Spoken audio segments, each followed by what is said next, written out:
إياك نعبد وإياك نستعين اهدنا الصراط المستقيم صراط الذين أنعمت عليهم. Amin amin ya rabbal alamin. Okay, Alhamdulillah.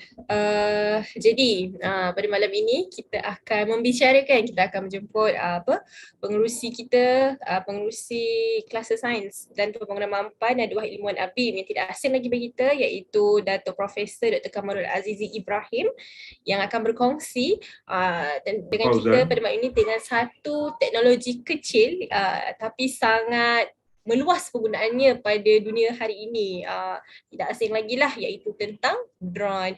Jadi pada malam ini Prof akan membicarakan tentang sains drone, comel dan berkesan. Jadi tanpa membuang masa, saya ingin menjemput dan mempersilakan Prof Kamarul untuk membentangkan usrah pada malam ini. Dipersilakan Prof. Terima kasih Sazwani. Bismillahirrahmanirrahim. Alhamdulillahirabbil alamin. Wassalatu wassalamu ala asyrafil anbiya wal mursalin wa ala alihi wa sahbihi ajma'in. Alhamdulillah, pada malam ini kita akan membincangkan satu topik sains yang betul-betul sains lah. Walaupun kadang-kadang kita bubuh sains kat depan tapi dia sains macam-macam lah. Kali ini kita akan bincang mengenai drone. Mengapa ke saya memilih tajuk ini kali ini? Ianya adalah kerana salah satu daripada projek yang saya jalankan di Afghanistan memerlukan satu cara untuk kita menilai keadaan topografi dan juga dari segi air yang ada dan kedudukan mineral yang ada di Afghanistan. Cara yang paling cepat yang boleh kita gunakan ialah dengan menggunakan drone. So ini sebenarnya bukan teknologi baru lah, tetapi dia telah menjadi terkenal kerana baru-baru ni masa peperangan di antara Rusia dengan nama negeri kita tu Ukrainian. Jadi dalam peperangan tersebut drone yang dibuat oleh negara Turki telah berjaya meletupkan banyak peralatan Rusia, dan dia menjadi famous lah kerana drone tersebut berjaya melakukannya dengan baik dan tidak ada kemalangan jiwa dari sudut askar-askar yang menggunakan drone tersebut. So itu sebagai mukadimah lah apa yang berlaku. Okey. Saya okey. Okey. Baru-baru ni kita kehilangan permata zaman, iaitu beberapa orang, di antaranya Profesor Said Sheikh Yusof Al-Qaradawi, Profesor Dr. Azumardi, dan juga Profesor Emeritus Dr. Abdul Hamid, Dr. Muhammad Siddiq, dan juga yang rapat dengan kita iaitu Datuk Dr. Siddiq Fadil. Dan kita dapati kehilangan mereka ni adalah amat terasa lah bagi kita, dan saya ingat kita baca Al-Fatihah untuk mereka.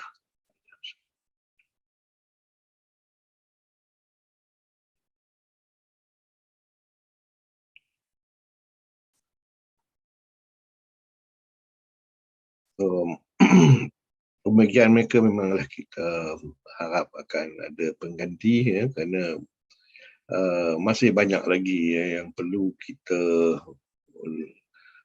kita mempelajari daripada ulama-ulama yang baru pada masa ini. Dalam hal ini saya nak ingat kita kepada surah Al-Fil kerana kadang-kadang kita bincang mengenai ini kita tak nampak bagaimana kita nak guna ni. Dalam surah Al-Fil Allah berfirman, A'udzubillahi minasyaitonirrajim. Bismillahirrahmanirrahim. Alam tara kaifa fa'ala rabbuka bi ashabil fil alam yaj'al kaidahum fi tadlil wa arsala 'alaihim tayran ababil tarmihim bihijaratin min sijil faj'alahum ka'asfin ma'kul. Jadi di sini diceritakan mengenai Abraha yang telah menghantar tentera gajah untuk meruntuhkan Kaabah. Dan apa yang Allah lakukan ialah dia hantar burung-burung kecil-kecil. Jadi banding dengan Abraha yang membawa gajah yang besar-besar, Allah lawan dia dengan burung-burung yang kecil saja. Itu yang comel tu, yang kata comel tu. Jadi dia hantar burung-burung yang kecil dan burung-burung itu telah menghancurkan kerajaan Abraha, dan Abraha sendiri tak dibunuh. Ini yang interesting. Dia tak dibunuh dan dia balik kepada Yaman kerana dia berasal dari Yaman. Dan bila dia balik tu, orang semua terkejut dah tengok daripada satu tentera yang gagah perkasa dia balik jalan kaki. Jadi Allah nak tunjukkan bahawa walau sebesar mana pun tentera kita, kalau Allah nak mengalahkan, dia akan kalahkan. So itulah dia asasnya bagi drone ni. Drone ni kecil aja ya. Jadi sebelum tu elok kita faham yang ni perkara terbang di angkasa ni. Ramai orang tak tahu bahawa orang yang pertama terbang di angkasa ni adalah seorang Muslim engineer. Yang sebenarnya dia adalah Khadi. Dia mula-mula menciptakan, namanya adalah Abbas Ibn Firnas. Dia nak buktikan sesuatu pada ketika tersebut dalam satu court case dia. Court case dia tu memang terkenal lah. So dalam court case dia tu dia nak buktikan bahawa manusia boleh terbang. Jadi di Cordoba masa itu. Jadi masa itu bila perkara ni berlaku, dia berjaya terbang di angkasa Andalus pada masa itu. Dan dia adalah orang yang pertama lah yang manusia yang terbang di angkasa dalam rekod. Jadi oleh kerana ini court case yang terkenal, jadi ada rekod lah. Ada rekod menunjukkan bahawa manusia yang pertama terbang di dunia ialah orang Islam. Orang Islam. Jadi kadang-kadang kita cakap kata Wright Brothers lah apa semua ni. Memanglah kalau enjin bermotor adalah Wright Brothers, tapi untuk penerbangan di angkasa yang pertama ialah seorang Muslim. Jadi apa dia drone? Drone ni ada banyak jenis sebenarnya. Pada dasarnya ianya satu vehikel atau satu kenderaan yang tidak memerlukan manusia tidak memerlukan manusia di atas kenderaan tersebut Jadi dia dikawal oleh operator yang duduk di luar bukan di atas vehicle tersebut. Dan kita ada beberapa jenis nama. Satu UAV ataupun Unmanned Aerial Vehicle, ataupun kadang-kadang ada juga yang kita panggil UGV iaitu Unmanned Ground Vehicle. Jadi dalam ground vehicle ni banyak kita lihat bila kita melihat dari segi NASA menunjukkan bila mereka pergi ke bulan selalunya ada drone tersebut berjalan di atas muka bulan. So itu adalah UGV di ground, atas ground. Dan ada lagi satu ialah untuk tujuan bila kita nak masuk ke laut, terutama laut yang dalam yang dalam lebih daripada 2 km selalunya. Yang itu dinamakan UUV Underwater Unmanned Underwater Vehicle. Underwater Vehicle. Jadi drone ni ada 3 jenis lah. Tapi yang famous bagi kita rakyat Malaysia dan juga kebanyakan orang bila cakap mengenai drone, dia juga cakap mengenai di udara iaitu Unmanned Aerial Vehicle di udara, yang berlaku di udara. Jadi pada asalnya tujuan drone ni bukannya untuk apa orang kata membantu kita dalam beberapa hal, tetapi tujuan asalnya ialah untuk ketenteraan kerana drone ni oleh kerana dia tak memerlukan manusia berada atas vehicle tersebut, maka dia boleh berbom kat situ dan bom tu sendiri akan pergi dan meletupkan tempat-tempat yang bersesuaian yang nak diletupkan. Jadi hanya dengan menggunakan elektronik sajalah, Jadi sebagai weapon memang dia powerful lah. Dan walaupun dia kecil, dia boleh membawa payload bergantung kepada tenaga yang diperlukan untuk menjalankan UAV ni. Nanti kita akan bincang dari segi tenaga yang diperlukan untuk kita bawa payload ataupun beban yang boleh dibawa oleh drone ini. Jadi banyak, tapi dalam pada itu sekarang ni kita dapati dah banyak digunakan untuk monitor climate change, untuk menghantar barang, untuk buat search and rescue dan juga filming dan fotografi. Kebanyakan kita menggunakannya sebagai fotografi lah untuk tangkap gambar dan lain-lain lagi. Jadi apa yang kita boleh dapat daripada burung? Daripada burung kita dapati Allah berfirman dalam surah Al-Mulk, bagi siapa yang membaca Al-Mulk setiap hari, ingat surah ayat yang ke-19. A'udzubillahi minasyaitonir rajim. Awalam yarau ila at-tayri fawqahum saffatin wa yaqbid ma yumsikuhunna illa rahman innahu bikulli syai'in basir. Tidakkah mereka merhati burung-burung yang mengembang dan mengatup sayapnya di atas mereka? Jadi kita tengok burung tu dia sayap dia turun naik. Tetapi bila turun naik, tak ada apa pun yang menahan dia. Hanya udara aja. Jadi itulah dia Allah yang menjaga burung tu supaya dia tak jatuh ke bumi. Jadi kita nampak itu. Dan kita ni sebagai ahli sains biasanya melihat keadaan burung ni. Bila kita tengok burung ni, bolehkah kita buat satu alat yang boleh ikut perangai burung ni? Jadi untuk mengetahui itu kita kena tengok dulu apakah dia daya-daya yang bertindak ke atas sesuatu bahan. Jadi kita akan dapati ada 4 daya yang penting, iaitu apa yang kita panggil sebagai thrust, iaitu daya untuk menggerakkan kapal terbang untuk ke depan, dan ini pada dasarnya kita kena melawan drag lah, iaitu friction ataupun perkara yang menyebabkan dia tak boleh bergerak.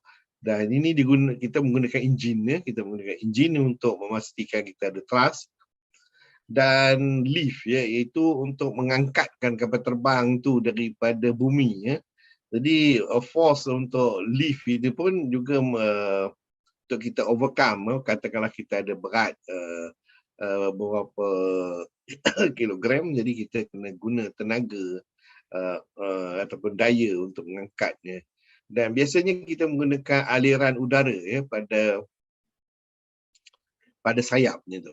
Pada sayapnya tu aliran udara. Jadi kalau tengok gambar tu, so dia punya lift naik ke atas, dia weight tu membawa kapal terbang tu bawah, dan thrust itu menyebabkan dia pergi ke depan. Tetapi dalam pada itu kita tahu udara akan menyekat pergerakan thrust tersebut. So itu adalah 4 daya dalam flight. So kalau kita faham daya-daya ni, maka kita boleh. Kalau kita nak ke depan, kita kena pastikan thrust kita lebih tinggi daripada drag. Dan kalau kita nak pastikan kita berada di udara, kita kena ada lift yang tinggi, dan beratnya itu adalah melebihi ataupun lift dia tu melebihi daya berat. Jadi itu dia punya 4 konsep. So berapa degree freedom itu pula bergantung sama ada kita boleh berpusing 6 degree ke 8 degree ke, yang itu pun bergantung kepada design kita terhadap kapal terbang tersebut. So typically kalau drone dia mempunyai 2 thrust dan 1 drag dan weight, dan pergerakan dia adalah kerana thrust tersebut. Jadi ada 2 thrust yang menyebabkan dia bergerak. Jadi drag akan menyebabkan dia tak bergerak, dan weight tu juga tak boleh bergerak. Tapi dengan menggunakan thrust saja, 2 thrust kita boleh buat dia bergerak ke depan ke belakang ke atas ke bawah. Okey.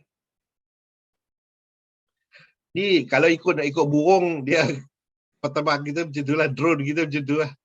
Tetapi yang ini dari segi fizik dia tak efisien, walaupun kita meniru burung tetapi dia tak apa efisien. So jadi untuk mendapatkan lebih efisien kita menggunakan apa yang kita panggil sebagai sayap itu. Sayap itu apabila kita berikan forward thrust, maka kita guna sayap itu untuk terbang naik ke atas. So kalau kita tengok itu kapal terbang ni, tengok sayap dia mengembang, ya. Sayap dia mengembang, dan apabila sayap mengembang maka kapal terbang itu akan naik. So apa yang berlaku pada aliran udara ialah, tengok tu aliran udara itu terkena kepada sayap dan dia akan jatuh ke bawah. Ya, aliran udara ini akan jatuh ke bawah. Jadi kalau kita tengok ni, aliran udara dari sini datang, naik atas sayap, dia jatuh ke bawah. Bila dia jatuh ke bawah, ini akan menyebabkan kapal terbang itu naik. Macam ni, dia naik. Dia naik. Okey, dia naik. So sayap dia tu dikembangkan kalau tengok. Jadi udara tu datang dari depan dan terus jatuh ke bawah. Okey, so itu dia prinsip dia, ya, agak simple. Jadi kalau kita tengok, so kalau nak tengok dari segi lukisan tepat dia seperti inilah, ini dah sayap kita. Jadi udara yang datang itu akan jatuh ke bawah dan ini akan menyebabkan perubahan tenaga, ya, perubahan tekanan. Jadi perubahan tekanan itu menyebabkan dia naik, ya, dia naik ke atas, kapal terbang tu naik ke hala ke sini. Okey. So inilah dia gambar dia, mana ini lift dia yang dikatakan lift tadi, dan kapal terbang itu akan bergerak ke depan. Jadi faster air ni low pressure akan menyebabkan dia slow air high pressure. Jadi dua tekanan yang berbeza ni menyebabkan kapal terbang itu akan terbang. Okey. So inilah drone. Ya, kalau drone sebagai contoh, kita ada 4 sayap sebagai contoh ni. Jadi 4 sayap itu sendiri, ya, 4 itu ada membekalkan thrust dan menyebabkan bagaimana sudut thrust tersebut dia menyebabkan dia bergerak lah. Sama ada ke depan, ke belakang dan lain-lain. Kalau kita tengok lukisan ni, itu cara dia. Ini thrust dia ke bawah untuk dia terbang dan seterusnya bergerak ke kiri ke kanan. Okey. So definition drone ini dari segi teknologi ni, ianya adalah unmanned aircraft, iaitu kapal terbang yang tidak ada pemandu. Taklah betul ya sebenarnya kalau nak ikut istilah dia. Dia ada pemandu tetapi pemandu dia tak duduk dalam kapal terbang. Jadi a drone is a flying robot. Maknanya dia ada satu robot sebenarnya yang dikawal dan terbang secara sendirilah through software control flight plan, ya, dalam sistem dia. Jadi biasanya kita memerlukan onboard sensor dan juga GPS, ya. Saya katakan GPS lebih lanjut. So ni dia brief history dia lah, sejak daripada tahun 18 lagi dah. Kita dah buat drone. Sehinggalah sekarang ni 2013, ya, seperti ini. Jadi drone ni memang panjanglah cerita dia dari mula sampai ke sekarang. Bagaimana dia drone ni berfungsi? Kita ada sistem pengawalan, ya. Sebagai contoh, drone untuk yang digunakan oleh kerajaan Amerika untuk menyerang Afghanistan, ya. Jadi drone itu yang sebenarnya duduk di Pakistan, ya. Jadi apabila hendak dihantar drone itu, maka ianya dikawal oleh satu pusat kawalan di Amerika Syarikat, ya. Dia menggunakan satelit dan satelit ini digunakan untuk menjalankan drone itu yang berada di Pakistan. Jadi drone itu akan naik dan dikawal oleh daripada US. So ini nampak macam dikawal tu lah. So daripada base US base, dan dengan itu dia akan boleh terbang, boleh terbang. Jadi ini memang typical konsep lah kalau drone tu, bagaimana dia berfungsi, ya. Dia berfungsi. So dari segi sejarah, ni sejarah tadilah samalah. So ada panjang cerita, ada tapi saya tak nak cerita sejarah ni, bagaimana dia bermula dari simple sampai sekarang ni dalam bentuk yang agak kompleks sikit. So dia dari segi block diagramnya, kalau kita tengok, dia ada onboard punya flight control, dia ada propulsion system, dia ada energy management system, dia ada pengesan. Jadi ini semua dikawal oleh satu ground control station, ya. Ini ground control ground control system dan semuanya connection dilakukan secara wireless dengan UAV platform ni. Jadi kalau tengok part drone ni, ni dia punya propeller, dia punya flight control, dia ada kamera dia ada power supply dia, motor dia yang menyebabkan dia bergerak, dan dia ada antena yang memberikan transfer maklumat-maklumat ke ground base dia. Jadi part of drone. Dan sebagai contoh ni kalau kita nak potong dia buat block diagram untuk propulsion aja, untuk tempat dia bergerak, kita ada power source, kita ada converter DC bus apa semua, ada inverter dan speed control, dan kita ada motor kita yang provide thrust untuk dia bergerak.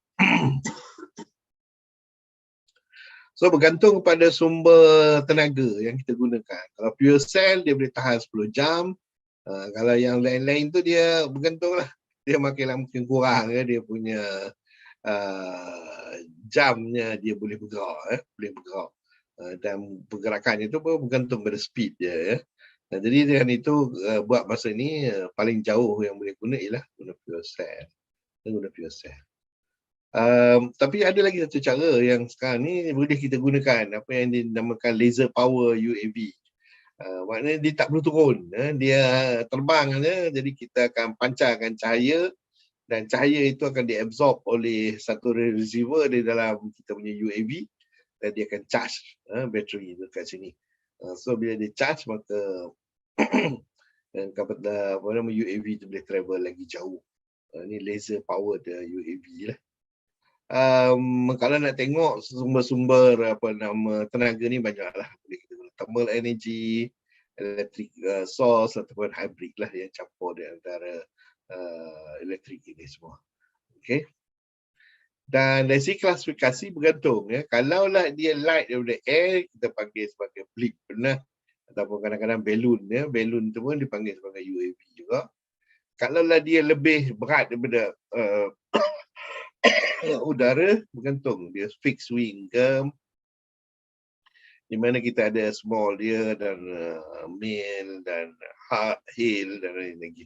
Macam hail ni dia macam lebih kurang digunakan solar Mana solar tu dibekalkan elektrik. Yang ini dia boleh pusing dunia tanpa berhenti tanpa berhenti dia boleh pusing dunia.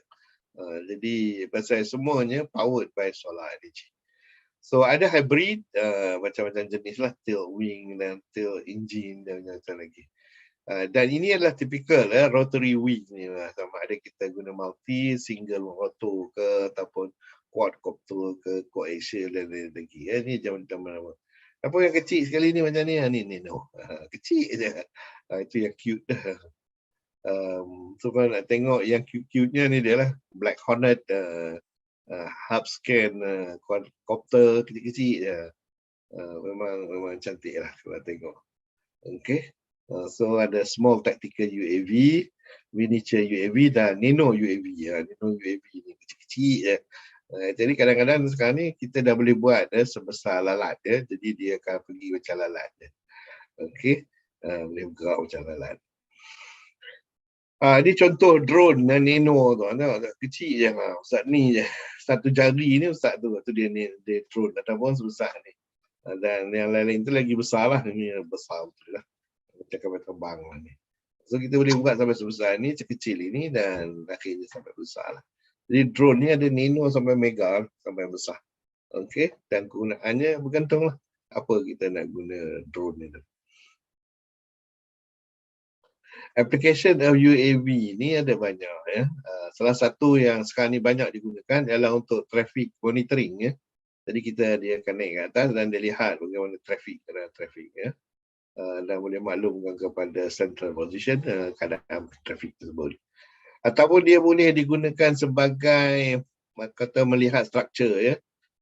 Infrared structure inspection ni kita nak tengok bagaimana struktur-struktur yang berada di tempat-tempat yang jauh ya.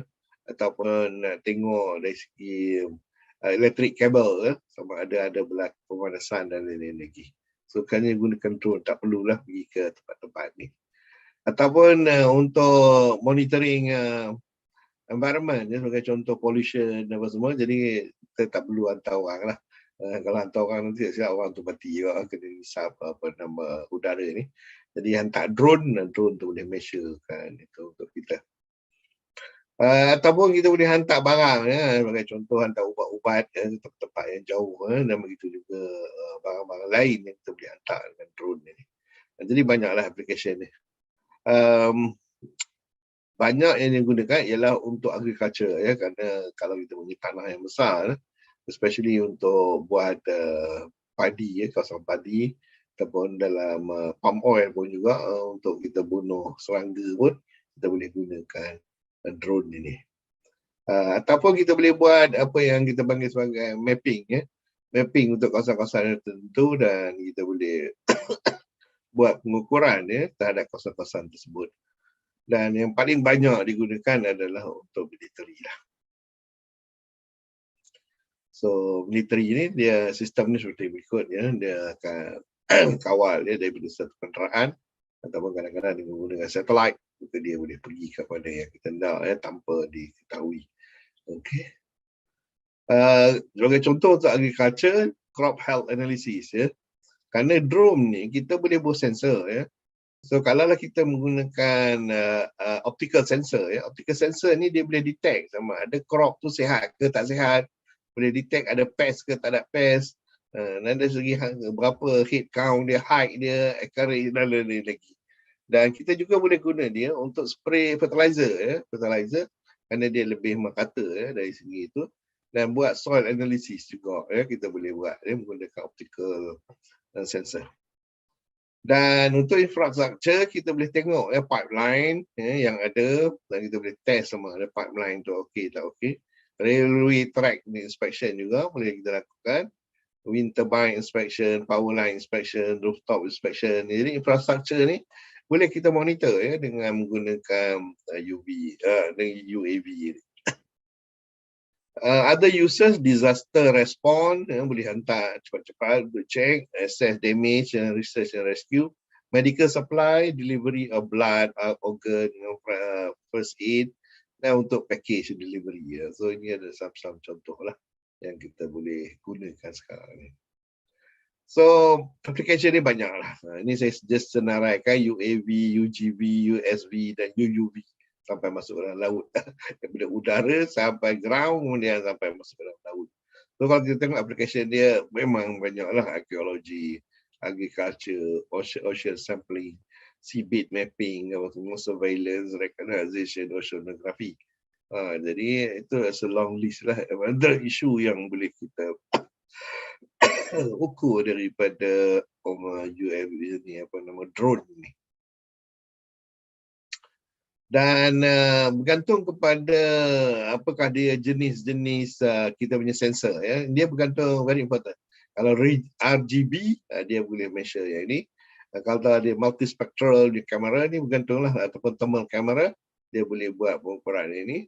Kalau dia ada LIDAR dia boleh buat pengukuran ini. Jadi bergantung pada apa nama sensor yang kita letakkan. Dan ini akan menentukan apa yang kita boleh dapat, ya, measurementnya kita boleh dapat. Jadi agak fleksibel, ya, sebenarnya kalau nak ikutkan. Jadi apa yang diperlukan is satu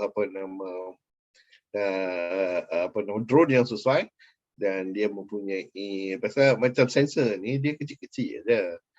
Just untuk maklumat ramai orang yang tak tahu. Semasa perang Amerika dengan Iraq, Saddam Hussein duduk di dalam satu bunker. Dan bunker tu kalau tak silap saya lebih kurang 5 meter, ya, dalam tanah. Dan mereka hantar drone untuk mencari Saddam Hussein. Dan drone tu telah berjaya detect kat mana Saddam Hussein dan dia bom bunker tersebut dan Saddam Hussein telah keluar daripada bunker tersebut. Tapi ramai yang tak tahu ialah sensor yang digunakan itu, iaitu infrared sensor yang digunakan oleh drone tersebut, dibuat di Pulau Pinang, dibuat di Pulau Pinang. Tapi ramai orang tak tahu itulah. Kerana masa itu saya masih bekerja lagi di USM dan kami work together lah untuk pastikan drone itu accurate.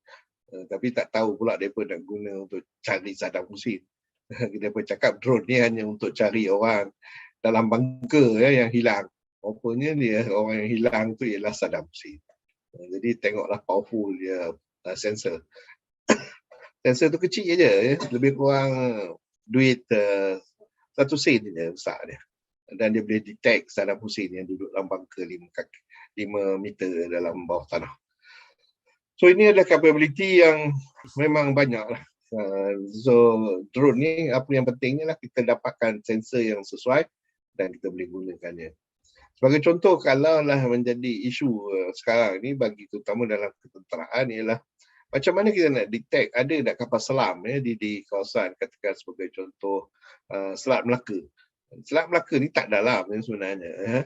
Jadi tak apa dalam sangat. Jadi satu cara yang paling mudah ialah kita tahu dari segi cahaya, dari segi cahaya hanya satu color cahaya je yang boleh penetrate laut, iaitu cahaya biru, cahaya biru. Jadi dengan menggunakan laser warna biru kita boleh detect kapal selam. Jadi tak perlulah kita beli kapal selam yang tak boleh bergerak. Kita guna saja drone dan kita boleh detect kapal selam yang berada di dalam laut.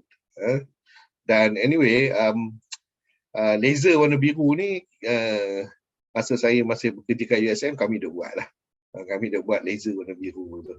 Dan kami boleh gunakan ni untuk detect benda-benda yang di dalam air. So ini adalah beberapa lah, kalau guna lidar, guna radar, guna ultrasonic, guna kamera, stereo kamera, apa dia detection yang kita boleh dapat daripada drone tersebut. Ni some application dan range dia yang kita boleh gunakan bergantung kepada apa sensor yang kita gunakan. Dan overall architecture dia seperti berikutlah. Kita ada drone kita punya controller dan kita punya kawalan dia guna Bluetooth sajalah. Dan kemudian kita linkkan semua ini kepada komputer, laptop dan kita simpan dekat cloud. So ini adalah overall architecture untuk katakanlah untuk atmospheric measurement. Tapi teknik yang sama boleh kita gunakan untuk yang lain-lain juga. So seterusnya saya nak bincang mengenai yang penting sekali, iaitu military drone. Military drone ini ini adalah yang terkenal lah. Reaper, Global Hawk, Luna, Black Hornet dan lain-lain lagi. Tapi ini semua ni kebanyakannya adalah American lah. Dan harganya pun tak bermahal, 310,000 American saja, berbanding dengan kalau kita nak beli F-15 yang tak boleh bergerak di Malaysia ni, harganya dekat 1 bilion. So might as well kita beli drone ni banyak-banyak dan kita guna drone je, tak payah guna kapal terbang yang mahal-mahal.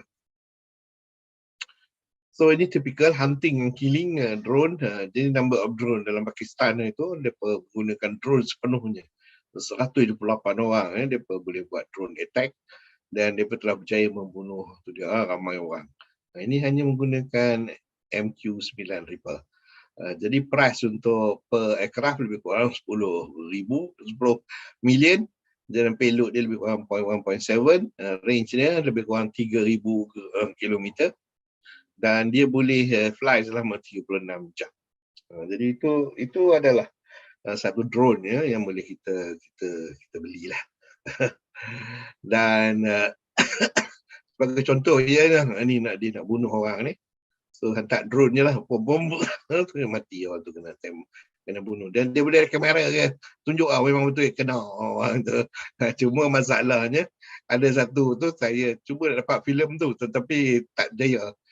Iaitu satu drone telah pergi, pasal mereka guna black and white macam ni je, gambar je black and white je.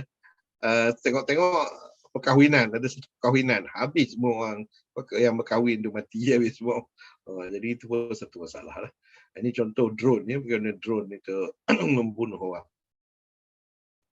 Ataupun ini ada dua kereta berjalan, jadi dia tembak kereta yang belakang tu. Jadi nampak ni drone ni, dia nak tembak yang belakang je, yang depan tu dia tak nak kacau. So dia tembak tu drone tu akan ikut dan bom. Yang kereta belakang tu kena, kereta depan tak kena. Itu dari segi accuracy lah. Drone ini very powerful. Jadi I think kita kena fikirlah macam mana nak consider ini drone ni. Dan drone yang paling terkenal sekarang ni adalah TB2 UAV yang dikeluarkan oleh Turki. Bentuknya seperti berikut, dan kalau kita lihat dari segi parts yang digunakan, dia beli daripada mata-mata, daripada Britain, daripada US, parts dia dalam drone ni. Jadi maknanya bukanlah buat 100% dekat Turki. Dekat Turki dia assemblekan semuanya ni dan membentukkan satu drone seperti ini yang dinamakan TB2 AV. Okay. So dia bukanlah satu very sophisticated, dia taklah sophisticated sangat. Kita panggil dia macam Toyota Corolla aja untuk drone. Bukanlah Mercedes ataupun BMW, mana yang tak mahal. So jadi tapi dia punya kebolehan ya, dia boleh apa orang kata 5,000 hingga 6,000 meter ya. Jadi dengan itu dia boleh berjaya ya menghancurkan Russian punya sama ada kereta kebal dan lain-lain ya, site-site yang ada uh, pusat ketenteraan dia. Jadi ini jadi famous lah, keluar dalam newspaper, banyak newspaper yang keluar yang menunjukkan bahawa Turki punya drone ni very powerful. Yang sebenarnya bukan powerful, tapi lebihkan ianya adalah versatile dan murah. Jadi dua perkara itu combination yang baik lah untuk dikonsider drone ni dalam peperangan. So itu saja. Wabillahi taufiq wal hidayah. Assalamualaikum warahmatullahi wabarakatuh. Waalaikumsalam warahmatullahi wabarakatuh. Terima kasih Prof. Kamarul atas perkongsian mengenai drone. Bagi saya macam miniature of flight, kapal terbang lah, miniature, macam terlalu comel tapi sangat powerful, which is kalau yang baik tu sangat baik, which is, kalau kita tengok Prof bagi contoh tadi pasal agriculture kan, so macam ia sangat menjimatkan tenaga, masa, sebab dia boleh tabur baja sekali macam tu, lepas tu dia boleh tengok sampai boleh buat analisis. Kalau orang sains agri teknologi ni nak buat analisis satu-satu pokok tu take time, tapi dengan teknologi kita boleh menjimatkan masa, tenaga dan sangat efisien lah. Seterusnya banyaklah lagi yang boleh saya dapatkan macam infrastructure inspection, benda-benda lain. Tapi ada juga mudaratnya. Macam tadi lah, dia boleh tembak sesekali dia je guna drone, Masya Allah. Scary lah. Dia tengok, bahaya. Kalau dah benda tu ada kan. Jadi mungkin kita boleh buka soalan lah untuk para penonton yang berada di Zoom. Mungkin ada nak berkongsi atau nak bertanya soalan kepada Prof. Kamarul, silakan. Assalamualaikum Prof. Ya, yang dibentangkan cukup komprehensif lah, apa tentang drone dan keupayaan dia dan jenis drone tu.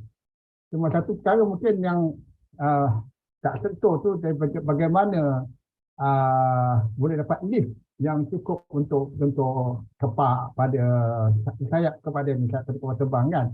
Ini yang saya belajar semasa saya sekolah menengah lah di sebagai kadet udara. Bagaimana kapal terbang boleh dapat lift, sebab apa? Kalau bentuk sat kapal terbang tu, kalau kita lihat, sebelah bawah tu dia lurus, sebelah atas dia lengkung. Dia lengkung bila dia membelah udara tu, udara sebelah atas tu lebih laju pada udara lebih bawah. Itu yang menjadikan air pressure ke atas kurang daripada dekat bawah. Bila dia cukup laju, perbezaan tekanan udara di bawah ni atas cukup kuat, lebih kuat daripada daya berat kapal terbang, maka dia akan naik. Itu yang dari segi dynamic lah tu. Itu saja. Terima kasih. Itu yang saya ingin share. Okey, terima kasih Tuan Haji Yusof. Memang betul, kalau untuk kapal terbang, dia based on dia punya airflow dia tu, dia gunakan wing dia untuk lift. Tetapi untuk drone biasanya kita tak especially yang drone yang mempunyai banyak kipas ni. Banyak kipas. So dia punya lift dia tu ialah daripada kipas tu, thrust daripada kipas tu, dia akan menuju ke bawah. Actually kalau siapa yang ada drone, siapa ke tadi yang kita punya yang jaga studio kita ni, dia ada drone. Drone dia tu kalau tengok kan dia ada 4 kipas. So kalau lah kita pegang drone tu dengan tangan, kita akan dapati bila kita startkan kipas tu, kita rasa angin kipas tu menekan ke bawah. Memang dia tekan ke bawah. Jadi oleh kerana dia calculate dari segi daya tekanan ke bawah dan juga berat drone tu, dia boleh membawa ke atas, naik ke atas. Yang ini tak susah nak kira sebenarnya. Kita calculate saja berdasarkan kepada berat sistem tersebut. So ini konsep ni dinamakan power lift lah. Ini nama dia power lift. Berbanding dengan apa yang Tuan Haji Yusof katakan, itu adalah Airlift ya, airlift.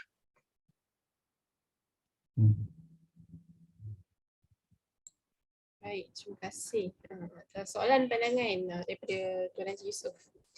Tu saya kira fizik lah tu. Okey, mungkin kita boleh buka soalan. Mungkin Kak Aina ke nak kongsi sebagai pengguna drone. Cik Kara Rifin, orang-orang kuat media ni. Mungkin biasa. Ada soalan. Harga drone termurah untuk kita guna berapa kat sekarang? Kalau untuk home use lah, untuk guna untuk kita ambil gambar ke ataupun atau lah untuk cek kita punya bumbung ada bocor ke tidak ke, tak payah panjat. Berapa harga yang termurah? Bergantung kepada kita lah nak ukur kamera jenis apa. Kalau lah yang murah-murah tu boleh beli RM50 je. Tapi Aina beritahu kat saya tadi dia beli dekat 3,000 ya. 3,000 jadi dia punya tu kira lagi power lah. 1,300 ribu lah. 1,300 minta maaf. Begini. That's right. Boleh cerita pengalaman sikit?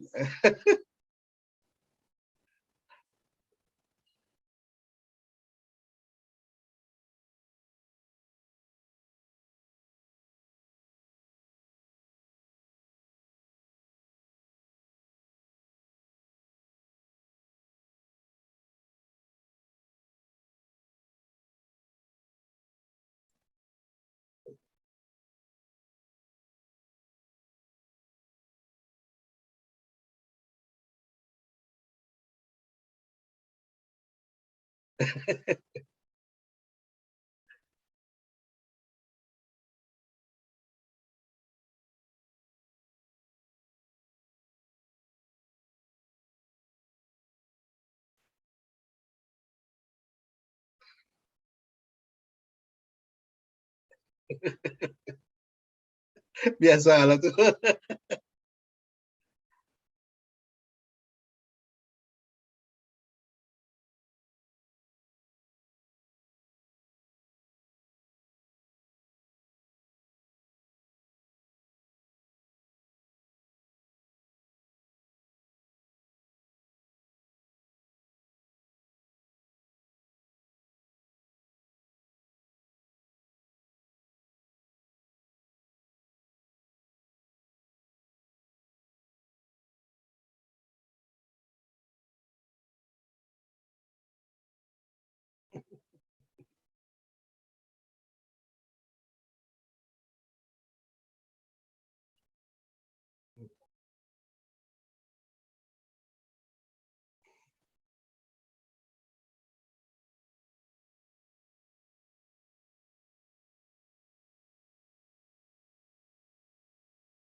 Terima kasih.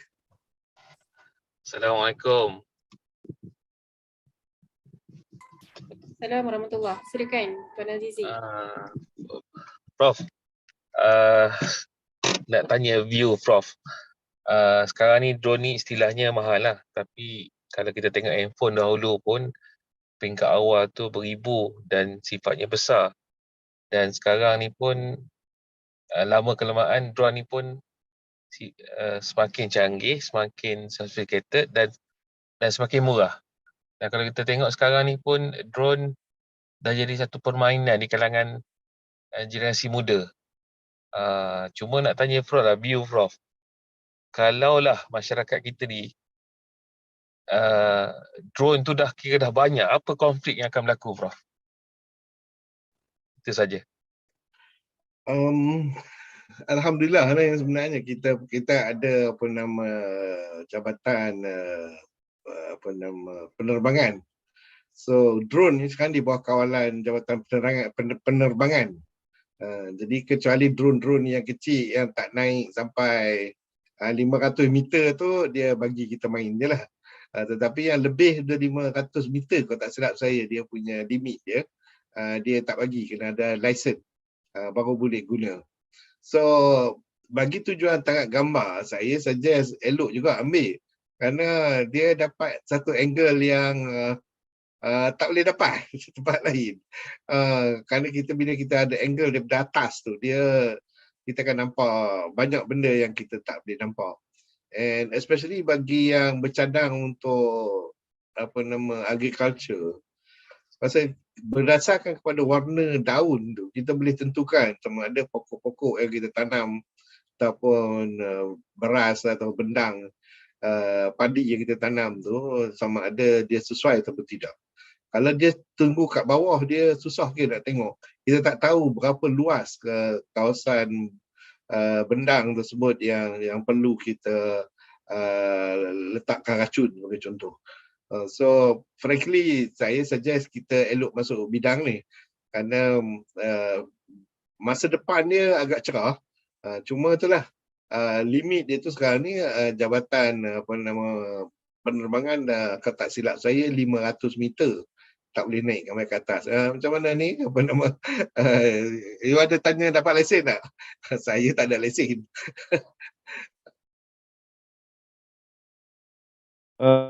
Boleh tambah sikit bro? Okey, silakan. Dengar ke? Hello? Dengar loud. Okay. Clear?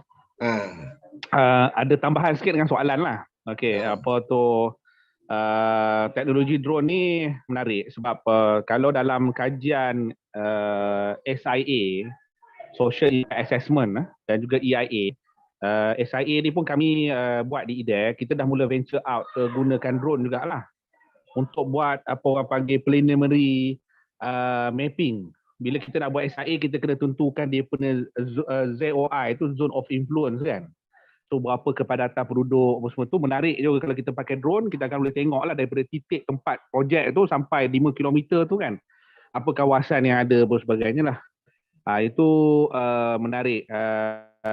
Di peringkat kami, kita orang guna kepakaran anak Prof Azami lah. Dia memang teknologi drone ni antara kemahiran dia. Kita ada pula beli drone harga 8,000 tu Prof. Harga tapi yang itu betul kata Prof tadi, untuk terbang dalam satu grid dia yang tertentu dia memang kena license lah sebenarnya. Bahkan drone tu menariknya kalau yang brand yang siapa Aina sebut tu DJI tu antara yang brand yang baik lah. Daripada ni, selain daripada brand-brand yang baik antaranya daripada Turki juga. So kalau boleh terbang tu, kalau daripada Gombak tu boleh sampai ke KLCC tu. Kalau yang brand baik lah, dia boleh pergi, dia boleh patah balik. Tapi yang itu memang kena license. Nak cerita dia lah. Sebab kalau tidak, dia akan detect kan. Jadi kalau drone yang kecil-kecil tu kadang-kadang sapu di angin boleh ni. Tapi drone ni dia menarik, dia boleh patah balik lah. Teknologi dia walaupun kita terhilang kan, dia akan boleh patah balik ke koordinat. Jadi setting koordinat tu penting lah sebelum nak guna kan. Jadi bagi saya memang menarik. Drone ini kena pair dengan macam Prof sebut tadi, kita pair dengan teknologi GIS lah kan. Jadi bila dia boleh mapping, coordinate mapping tu memang menarik. Cuma satu ke Prof yang kita tengah fikir, ini Prof Ridwan lah lontar kan. Menggunakan teknologi drone ni untuk pilihan raya. Nak guna teknologi drone untuk pilihan raya. So antaranya ialah nak detect ketepuan pengundi turun. Boleh tak drone itu detect maksudnya hit ataupun orang-orang yang turun kan. So kalau naik itu kita boleh tengok dalam katalah satu kawasan pilihan raya tu ada dalam 20 pusat mengundi. Maksudnya bila dia naik itu dia boleh monitor pusat-pusat mengundi tu kan. Berapa orang keluar masuk ke benda semua tu. Sampai kita boleh tahu mapping dia macam tu. Boleh tak benda tu terus zoom in kepada dia punya perception lah. Kalau kita dah ambil dia punya perception punya ni. Jadi pernah dia cerita ni future punya berangan-angan tu. Pernah bersembang sampai tak ada tu lah bro. Untuk drone ni. Jadi satu benda menarik sebab kita tak perlu dia macam mana nak cakap ya. Dulu teknologi ni mungkin dikuasai oleh tempat tertentu je. Macam kita guna komputer, telefon kan, ataupun broadcasting lah. Ada player dia tentu. Tapi sekarang ni dia dah jadi community base kan. Dia dah jadi community base. Drone ni dah jadi community base. Dan saya fikir Google pun dia akan bergerak ke arah itu, sebab kalau tengok Google Map semua tu masih lagi dikuasai oleh player-player company-company besar yang akan buat mapping. Tapi kalau katalah semua orang ada, kebanyakan orang ada drone, orang suka upload kawasan dia, ataupun dia jadi nanti macam apa ni Waze kan. Waze kan dulu peta ni, orang sekarang ni rakyat sendiri boleh update peta masuk dalam Waze ataupun Google Map kan. Saya fikir mereka pun dah ke arah itulah, dipanggil community based punya teknologi, akhirnya benda tu jadi murah lah, macam saya sebut tadi kan, macam Prof sebut tadi. Dan ialah dia punya kelebihan teknologi tu pun ada, tapi dia punya masalah dari segi teknologi pun, saya ingat Prof menurut sikit tadi, pun ada masalah jugalah sampai dia boleh cover kita punya privacy lah Prof. Kan? Privacy punya part. Sebab dia boleh nampak kan, kalau kata rumah tu, pagar, tak ada pagar lah sekarang ni. Naik drone tu, boleh nampak if semua apa yang berlaku dekat kawasan tersebut. Katalah kita nak check markas pilihan raya kan, tak payahlah saya pergi nak skodeng hantar orang kan. Kita up je satu drone kan, lepak je dekat bawah atas pokok tu. So daripada situ kita boleh monitor 24 jam, dia boleh tengok lah monitoring siapa masuk, keluar masuk ke dekat pusat, contohnya pusat UMNO ke lawan kan. Tu tak komen Prof sikit. Okey, terima kasih Khairul. Semasa saya buat projek dekat Mekah tu, kami menggunakan drone untuk detect pergerakan haji. Maknanya orang pergi daripada Mekah, lepas itu pergi ke Arafah, Arafah ke Mina, Mina ke patah balik ke Mekah. Jadi memang kami masa itu dah guna drone lah, dan based on algoritma yang kami develop, kita boleh beritahu berapa ramai yang pergi dan pergerakan dia, dan berapa ramai orang tua yang pergi dan patah balik, dan apa masalah dia. Banyaklah yang kita dapat maklumat daripada situ. Dan drone tu memang kita dapat special kebenaran lah masa itu, kerana orang nak buat haji dia pun takut kot nanti kami naikkan drone tu dan bom mengawal haji tu. So dapat special kebenaran daripada dia punya penerbangan, jabatan penerbangan. Tapi alhamdulillah saya masih ada lagi gambar-gambar tu. Gambar-gambar drone kami yang kami tangkap daripada atas lah. So memang boleh dibuat. Maknanya dia bukanlah satu yang itu tahun berapa tu Bro? Itu tahun berapa tu? Kami buat pada tahun Tahun bila? 1987. 2017. Maksudnya itu teknologi 2017. awal lagi lah. 2017. Teknologi awal lagi lah kan? Teknologi awal. Belum Masa ada... itu pun dah kira dah boleh pakai dah. Jadi sekarang ni saya ingat teknologi dah berganda-ganda lah. Tapi itulah kena tanya dekat orang yang bidang dia lah. Pasal algoritma tu kena develop sendiri lah. Kalau tidak, susah kita nak confirm betul ke orang ke ataupun main bayang . Jadi memang masa itu kami satu tim daripada orang mathematics, dia buat calculation lah semua ni untuk kami. So memang possible lah. Memang itu satu daripada yang orang tak itulah, masih mungkin ada orang buat tapi mereka tak cakap lah. Pasal ini maklumat ada lah. Oh ya ke?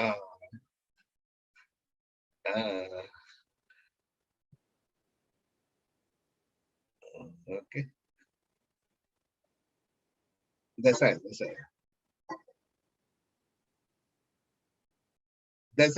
Untuk highway semua tu.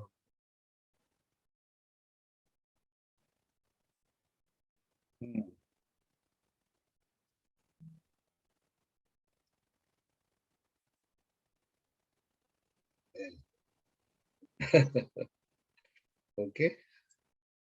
Mungkin kan ada buat sensor untuk baca pemikiran orang. Boleh? Dia bergantung pada sensor lah. Apa sensor yang kita nak guna. And buat masa ni sensor banyak sebenarnya. So pemilihan lah, lebih pada pemilihan rather than nak buat.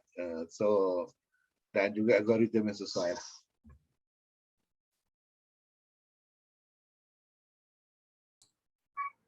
Menarik. Dia jadi community based kan. So dulu kalau zaman saya budak kecil main creator control, sekarang zaman ni kita main drone. Harga dia pun macam mampu dimiliki, macam Tuan Yusof tadi kata nak tengok atas atap ke macam mana kan. So bolehlah satu rumah satu drone. Okay, baik, mungkin kita menariklah perbincangan ni kan, dengan teknologi yang sekarang ni memang makin saya rasa kita kena selari lah, kita kena seiring supaya tidak ketinggalan dalam teknologi ni. Mungkin ada yang lain untuk memberi pandangan ke, pengalaman ke kan, kita kongsi pada malam ni. Atau mungkin soalan untuk Prof lagi.